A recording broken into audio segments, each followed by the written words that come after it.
What's good, YouTube? It's Zach, and today we got NFL Week 7 reactions. Hope everyone's having an amazing day so far. Week 7 was pretty crazy. There was kind of a lot of blowouts, to be honest, so let's get right into it. Things off on Thursday. We had the Pittsburgh Steelers getting absolutely outclassed by Joe Flacco and the Cincinnati Bengals. This battle of unks was absolutely one for the books, and it's nice to see that Jamar Chase got back into it, having 16 catches for 161 yards. Absolutely diabolical. Pat Freiermuth having a career day, 5 catches for 111 and 2 scores. The difference in this game was just Aaron Rodgers having a couple of costly interceptions. One of them was not his fault. One of them definitely was. It's nice to see that Chase Brown can still, in fact, run the football. And for the Bengals, if they're able to remain around 500 with Joe Burrow coming back, hopefully in late December, they might be able to make a playoff push. And the Steelers are still looking to run the AFC North. Up next, we had a much higher scoring affair in London this time around. Well, for one team. We had the Los Angeles Rams take on the Jacksonville Jaguars. The Jaguars, man, you guys want to talk about it? They gave up 35 points pretty easily without Puka Nacua on the Los Angeles Rams. Matthew Stafford going 21 for 33, 182 yards, and 5 touchdowns. Cody Parkinson was actually the leading receiver for the Los Angeles Rams, but as you can see, Devontae Adams had 5 catches for 35 yards and 3 scores. Terrence Ferguson had a score, and Keontae Mumpfield also had a score. For the Jaguars, it's nice to see Travis Hunter get his first career touchdown on the day with 8 catches for 101 yards. Trevor Lawrence got sacked 7 times. Finally, the Rams pass rush was finally backing up what I was saying in the predictions at the beginning of the season. Rams, they're looking to get back on top. Jaguars, and it's not panic time, but you definitely got to shape some things up. And then Travis Etienne only getting 8 carries. That's kind of diabolical. Up next, we had the Philadelphia Eagles beating my Minnesota Vikings. Jalen Hurts is absolutely unstoppable. I was able to watch pretty much this entire game. Hurts went 19 of 23 for 3 scores. He had 4 carries for negative 10 yards, though. That's kind of diabolical. Saquon Barkley did not get a good game going. And then as for the Vikings, Carson Wentz, 0 touchdowns and 2 very ugly and terrible, god-awful, terrible interceptions.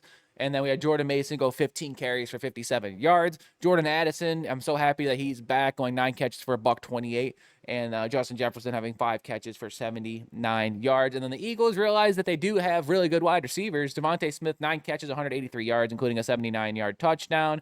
A.J. Brown, I think that was the first score of the game when he sauced the entire Viking secondary and walked into the end zone from 45 yards out. Yeah, Vikings, like I said, we're not a good football team. We're at the bottom of the NFC North now. Hopefully, J.J. McCarthy can start playing just so we can evaluate him properly. Eagles, way to get a nice bounce-back win after losing 2 straight. Next, we had the Chicago Bears extending their winning streak to 4 straight games with their win over the New Orleans Saints. Spencer Rattler finally does not look that good. We might be hearing some Tyler Schlock movement in the near future. Went 20 of 32 for 233 and 2 scores, both of them to Chris Olave, I believe.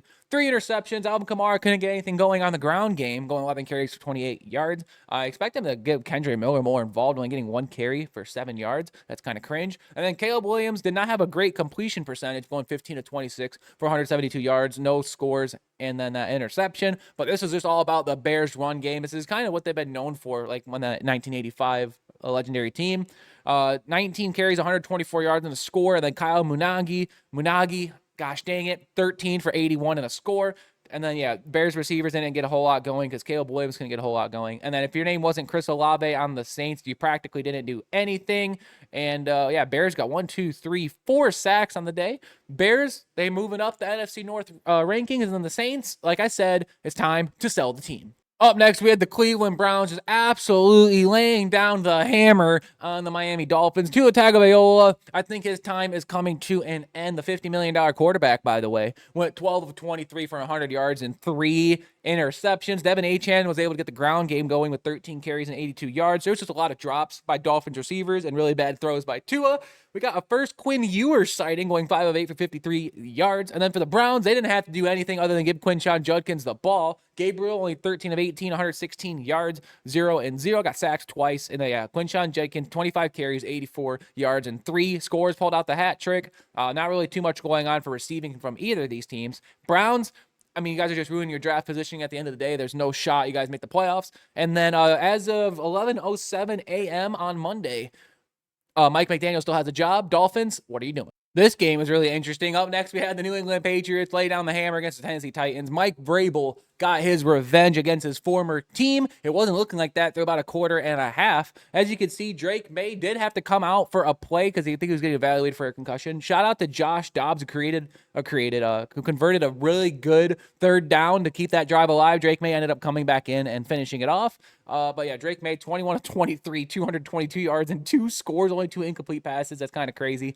Ramondre Stevenson going 18 carries for 88 yards and a score. And then for the Titans, Cam Ward looked not the best. He got sacked 5 times. He had a really bad fumble, if I remember correctly. Like the ball slipped out of his hands, and it was pretty insane. Like, where's the fumble? He definitely fumbled the ball. Oh, it's right here. Okay. But yeah, Tajay Spears, the leading rusher, 5 carries at 22 yards. Tony Pollard couldn't get anything going. And yep, Patriots are back on track. And the Titans, I mean, they're just going for that number 1 pick at this time. Sell the team, sell the franchise, and give the fans their money back. Maybe the shortest recap in franchise history. We had the Kansas City Chiefs destroy the Raiders 31-0. Patrick Mahomes, absolutely unstoppable, going 26 of 35 for 286 yards and 3 scores. Isaiah Pacheco added 1 on the ground for good measure. Rashee Rice, my guy, had 2 scores, 7 catches for 42 yards. Hollywood Brown getting the other score. For the Raiders, Geno Smith got benched 10 of 16 for 67 yards. He only got sacked once. Ashton Dainty, 6 carries for 21 yards. It just doesn't look like that the Raiders got a whole lot of first downs. Trey Tucker, 5 catches, 33 yards. And yeah, that's just about it. Kenny Pickett ended up having a fumble in his limited action there. That's kind of funny. And, oh, wow, the Chiefs lost. Oh, they lost 0 fumbles. I was going to say they fumbled it twice and they ended up not losing any. But yeah, Chiefs, welcome back. You guys are so here. Raiders, sell the team. Pete Carroll, might be time to retire. Up next, we had the Carolina Panthers defeat the New Jersey Jets in a game that could be seen as what the actual heck is going on. Bryce Young went 15 for 25, 138 yards and a score. Did Bryce Young get hurt? I actually don't remember because, I mean, Andy Dalton came in for 7 passing attempts there for 60 yards. And then the Jets, they benched Justin Fields. He was hurt for a bit, and then he came back 6 of 12 for 46 yards. Tyrod Taylor came in and was like, you know what? I can be worse than you. 10 of 22 for 126 and 2 interceptions. Breece Hall, it's time for me to officially bench him in fantasy just because of how bad the quarterback play is. It's nothing against Breece Hall. Hopefully he gets traded sooner rather than later. 11 carries for 38 yards. If you drafted Garrett Wilson in fantasy, I feel so sorry for you. And then the Panthers, Xavier Legette ended up having the only score on the day. Tyrone McMillan getting only 5 targets. That's pretty cringe. Panthers, I knew that they were going to win this game, but this was not convincing whatsoever. And the Jets, hopefully they can get a win this year. This is potentially the game of the week here. We had the New Jersey Giants lose to the Denver Broncos. They absolutely threw this game in the garbage. As you can see, the Denver Broncos put up all 33 points in the 4th quarter. I don't even know what to say about that. Jackson Dart going 15 of 33 for 283 and 3 touchdowns with 1 interception. Being under 50% of your passes is absolutely diabolical. Cam Scatteraboo, 16 carries for 60 yards. He was kind of held in check. Wandell Robinson ended up having a pretty crazy catch in this one. The touchdowns went to Bellinger, Theo Johnson, and then Scatteraboo with the receiving touchdown. Bo Nix going 27 of 50 for 279 yards and 2 scores. J.K. Dobbins, 14 for 81, but Bo Nix was able to get both of the rushing touchdowns. And then for the receiving, shout out to, where is he? RJ Harvey, the guy on my bench in fantasy, ended up getting that 1 catch, who backpedaled in the end zone for a 2-yard score. Cortland Sutton, 6 catches for 87 yards, who ended up getting him into field goal range for the game-winning field goal. Giants fans, it is officially time to, storm MetLife Stadium and just voice your opinions. The Giants and the Jets this year are combined 2-12. I think they should all be relocated. There should be no team in New York other than the Buffalo Bills. Broncos, they might get back into my power rankings, but my God, this was probably the most stressful game of all time. Seriously, the New Jersey Giants need to be looked into as a franchise. Up next, we had the Indianapolis Colts beating the Chargers 38-24. Former Giants quarterback Daniel Jones just still proving to be a really good asset. 23 of 34 for 288 yards and 2 scores. Jonathan Taylor pulls out another hat trick, going 16 of 94 and 3 scores. If you had Jonathan Taylor in fantasy, he's won you at least 2 or 3 weeks this year by himself.